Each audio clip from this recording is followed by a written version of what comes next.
La parole est à Madame Sophie Taillé-Polian pour le groupe écologiste.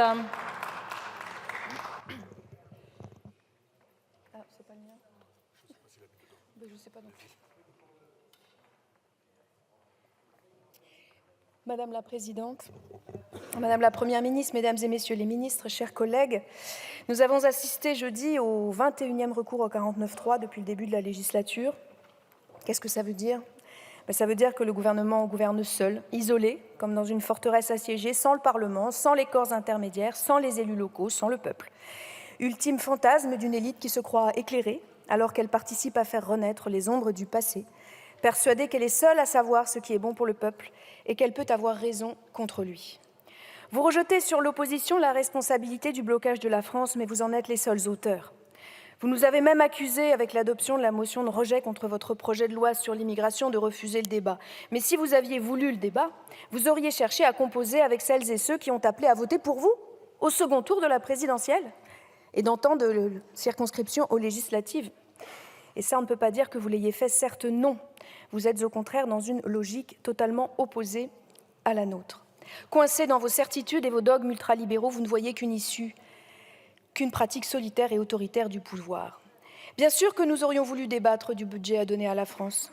Que signifie ce budget pour le quotidien des Françaises et des Français ?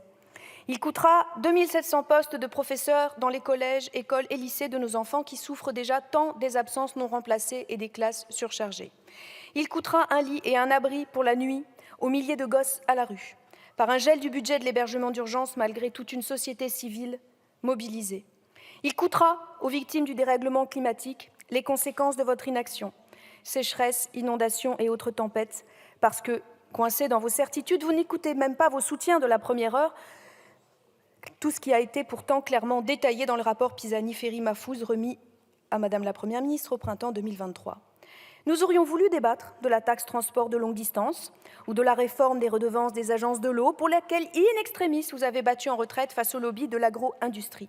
Nous aurions voulu débattre du nouveau paradis fiscal pour des fédérations sportives internationales gavées par ailleurs d'argent de médias privés. Nous aurions voulu aussi débattre de ce que vos amis centristes au Sénat ont voté, une contribution exceptionnelle sur les hauts revenus à la hausse, idée d'abord portée par les écologistes et la NUPES ici.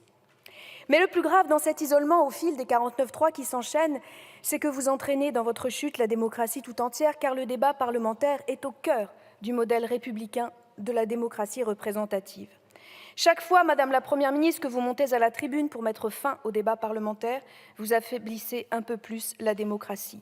À chaque promesse de grand débat, de plan banlieue, de CNR qui accouche à chaque fois d'une souris, votre politique d'affaiblissement démocratique se poursuit. Elle prépare le lit d'une extrême droite qui n'attend que l'effondrement du cadre républicain pour prendre le pouvoir et ne plus le lâcher. Mais ce mépris de l'Assemblée nationale ne s'exprime pas seulement à travers cette suite insensée de 49.3, car il n'y a pas que le 49.3 pour vous, pour fouler aux pieds nos débats et nos délibérations lorsqu'elles ne vous conviennent pas. J'en veux pour preuve le texte examiné actuellement en Europe, le Media Freedom Act. En janvier dernier, à l'Assemblée nationale, nous avons débattu et nous avons adopté ici une résolution portant voix de la France dans le débat européen sur la directive médias. Nous avons, sur proposition de ma collègue Bourouaha, soutenu avec votre minorité présidentielle, une proposition pour demander à votre gouvernement de porter la défense absolue et sans équivoque du secret des sources des journalistes. Et qu'apprend-on ? Grâce à une enquête de Disclose et une note du ministère de l'Intérieur révélée par Reporters sans frontières, on apprend que le gouvernement français exige en réalité à l'échelon européen, aux côtés des représentants du gouvernement hongrois qui espionnent ces journalistes. Alors, le gouvernement français demande d'établir une clause d'exclusion des questions de sécurité nationale et de défense au secret des sources.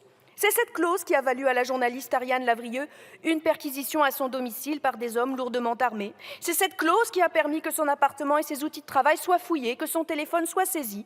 C'est cette clause qui lui a valu un placement en garde à vue par la DGSI après ses révélations sur l'implication de l'armée française dans le cadre de l'opération Sirli, c'est-à-dire dans des bombardements de civils menés par le gouvernement autoritaire égyptien du général Sissi.